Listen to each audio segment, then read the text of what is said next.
പണ്ടത്തെ പോലെ അത്ര വലിയ തണുപ്പൊന്നുമില്ലല്ലേ? ആ പല്ലിടിക്കണ സൗണ്ട് ഇവിടെ കേൾക്കാളിയാ. തണുപ്പില്ല. ചേട്ടാ എങ്ങോട്ടാ? പണിക്കായിരിക്കൂലേ? അയ്യോ നമ്മളില്ലേ.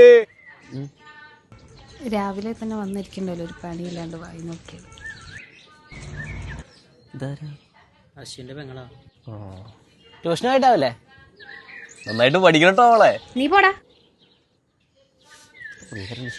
പഠിക്കേ എന്തിന്? ശരിയാ, പണ്ട് നമ്മൾ പഠിക്കാൻ പോയിട്ട് എന്തായാലും ഉണ്ടായേ.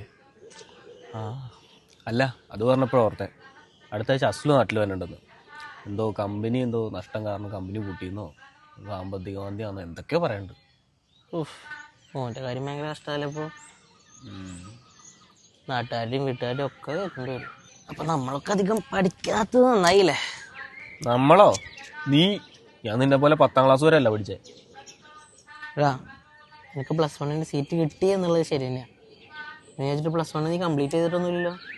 അപ്പോൾ പിന്നെ നീ എങ്ങനെ എന്നൊക്കെ കേമനാവുക? ഞാൻ ശരിക്കും 10ാം ക്ലാസ് ജയിച്ചാണ് തന്നെ. നീ എന്നോട് പഠിപ്പെടുത്താൻ പറഞ്ഞുകൊണ്ട് മാത്രം ഞാനൊന്ന് പഠിപ്പെടുത്തി. ആറേ നീ തന്നെ ഒന്ന് പറയണം.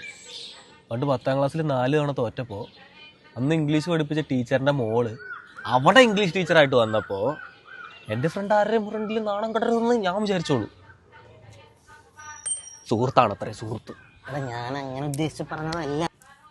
നിനക്ക് നമ്മളോട് പഠിച്ച മറ്റേ 10ൽ 10+ പഠിച്ച രമേശനില്ലേ, അവന് ഓർമ്മയുണ്ടോ? രമേശൻ, അവനോർമ്മയുണ്ട്. അവനിപ്പോൾ എന്താ ചെയ്യണേ? അവന് തേപ്പണിക്ക് പോണു. തേപ്പണിക്കോ? ഓ, പഠിച്ചിട്ടൊന്നും വലിയ കാര്യമില്ലല്ലേ. അപ്പൊ നമ്മളാ ശരിക്കും ഭാഗ്യവന്മാരല്ലേ? നമ്മളത്ര പഠിച്ചിട്ടൊന്നും ഇല്ലല്ലോ. അതുകൊണ്ടാണ് ഞാൻ പഠിപ്പ് നിർത്തിയത്, നിന്നെ കൊണ്ട് പഠിപ്പ് നിർത്തിച്ചത്. ഇതെനിക്ക് പണ്ടേ അറിയായിരുന്നു. അതുകൊണ്ട് തന്നെ ഞാൻ 10ൽ 4 തവണ തോറ്റത്. നമ്മൾ രണ്ടുപേരും ഒരേപോലെ ചിന്തിക്കണല്ലേ? വെറുതെ അല്ലേ നാട്ടുകാർക്ക് നമ്മളെ കൊണ്ട് ഇത്ര അസൂയ.